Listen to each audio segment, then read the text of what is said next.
I want to offer greetings to all of our church family and take this opportunity to bring you an update on things that are going on before we gather again in our homes for another online worship service this coming Sunday. As you see in the video, the work and the ministries of the church are continuing. In fact, the only thing really different is our gathering together in this building on Sunday for worship and Bible study and other such gatherings during the week. Even so, because of your faithful stewardship, we have been able to maintain vital ministry partnerships.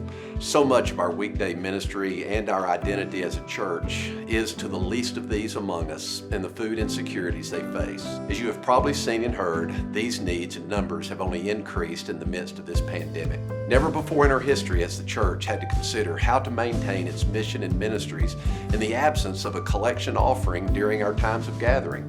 Yet at no other time in history, even though we cannot gather together in one place, has the church been afforded by technology so many different options for her members to make contributions.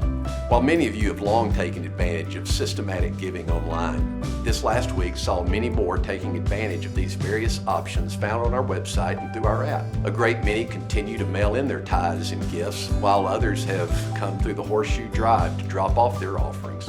For all of these, we are so grateful for your consistency, your steadfastness, and witness through these trying and transitional times. Your faithfulness bears testimony to how the church is to be the church in all things at all times, not just when things are seemingly good. When both Wall Street and Main Street are filled with so much uncertainty, your open-handedness in giving is an inspiration when the temptation is to be tight-fisted and hoarding. Having studied in church history the response and subsequent growth of the church through times not unlike these, I believe and anticipate that the same will be written of us.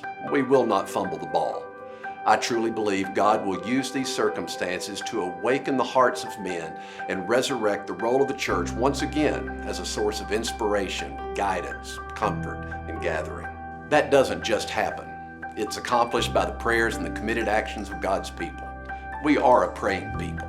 In this, we are grounded and centered. Pray specifically for government and civic leaders. They need God's wisdom. Pray for your pastor and staff. There is no class on how to do this in seminary. We're all navigating uncharted waters. Pray for the healthcare professionals on the front line. Pray for researchers seeking a vaccine.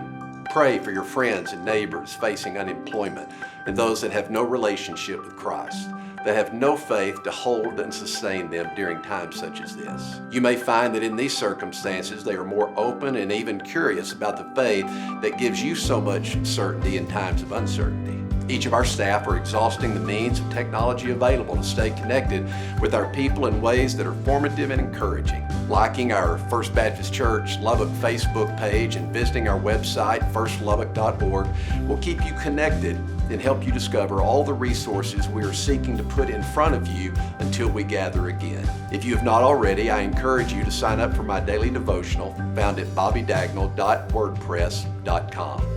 Encourage your friends and neighbors as well. It even has a helpful search engine that allows you to search any topic of interest or any verse of scripture about which I've written. Posting a devotional 7 days a week for 11 years, there's little I haven't covered. You could put in such words as fear, anxiety, uncertainty, only to find a message of hope, promise, and encouragement. It's a great way to build a bridge and to put a ministry resource into the hand of someone who maybe needs it.